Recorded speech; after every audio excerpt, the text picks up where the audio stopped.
दोस्तों आज हम लोग पढ़ेंगे आर्टिकल नंबर 4 और अपने इस one day one article series में शुरू करेंगे आर्टिकल नंबर 4 को। और आपको मैं बता दूं, सबसे पहले मैं एक सरल लैंग्वेज में अनुच्छेद 4 को समझा दूंगा, यहाँ लिखा हुआ है। फिर 4 को जो है मतलब इंग्लिश में बताएंगे, और फिर बेयर एक्ट में कैसे लिखा गया है या अपने मूल संविधान में किस भाषा में लिखा गया है उसे पढ़ लेंगे। चूंकि वो याद करना थोड़ा टफ है, उसकी भाषा शैली थोड़ी कठिन होती है, इस वजह से हम एक सरल भाषा में इसको समझ लेते हैं।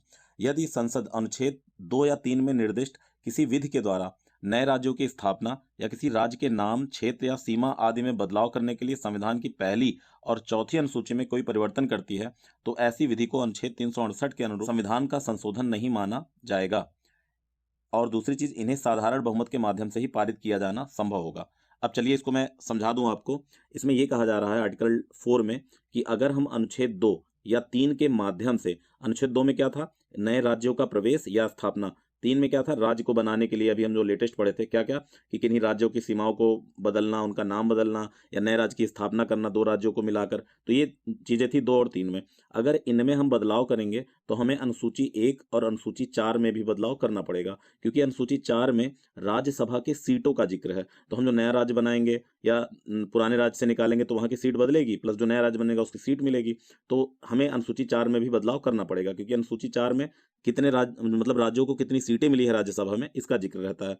और अनुसूची 1 क्या है, हमारे जो देश में कितने राज्य हैं, कितने यूटी हैं, इसका जिक्र जो है अनुसूची 1 में रहता है। तो इस वजह से 2 और 3 के द्वारा अगर हम कोई भी परिवर्तन करते हैं तो हमें अनुसूची 1 और 4 में परिवर्तन करना पड़ेगा। लेकिन इस तरह से किसी परिवर्तन को संविधान का संशोधन नहीं माना जाएगा, और इस तरह के विधि को साधारण बहुमत से ही पारित किया जा सकता है। आगे बढ़ते हैं इंग्लिश की तरफ। Article 4, this article allows for consequential changes in the first schedule. क्या है first schedule, name of the state in the union of India. And fourth schedule, क्या है fourth schedule, number of seat allotted in the Rajya Sabha for each state. Constitution will not treat any such law altering existing states or creating a new states as the amendment। ठीक है, ये तभी ये language क्या है, सरल है। इसमें ये बता रहे हैं कि वही जो हमने अभी बात किया है कि अगर जो है पहले शेड्यूल में ऐसा आर्टिकल जो चेंज कर रहे हैं 2 और 3 में, जिससे आपका पहला शेड्यूल और चौथे शेड्यूल में कोई बदलाव होता है, तो उसे जो है कॉन्स्टिट्यूशन का अमेंडमेंट नहीं माना जाएगा। और इस तरह के जो एक्ट होंगे उनको हम लोग साधारण बहुमत से पारित करते हैं।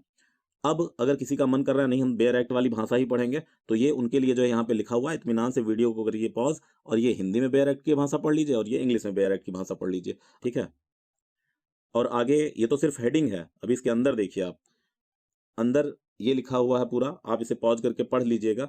ये मैं बता रहा हूँ इसकी जरूरत नहीं है, लेकिन अगर कोई विद्यार्थी ये चाह रहा है कि नहीं हमको उसी में कैसी लैंग्वेज लिखी है, तो बिल्कुल यही है वो।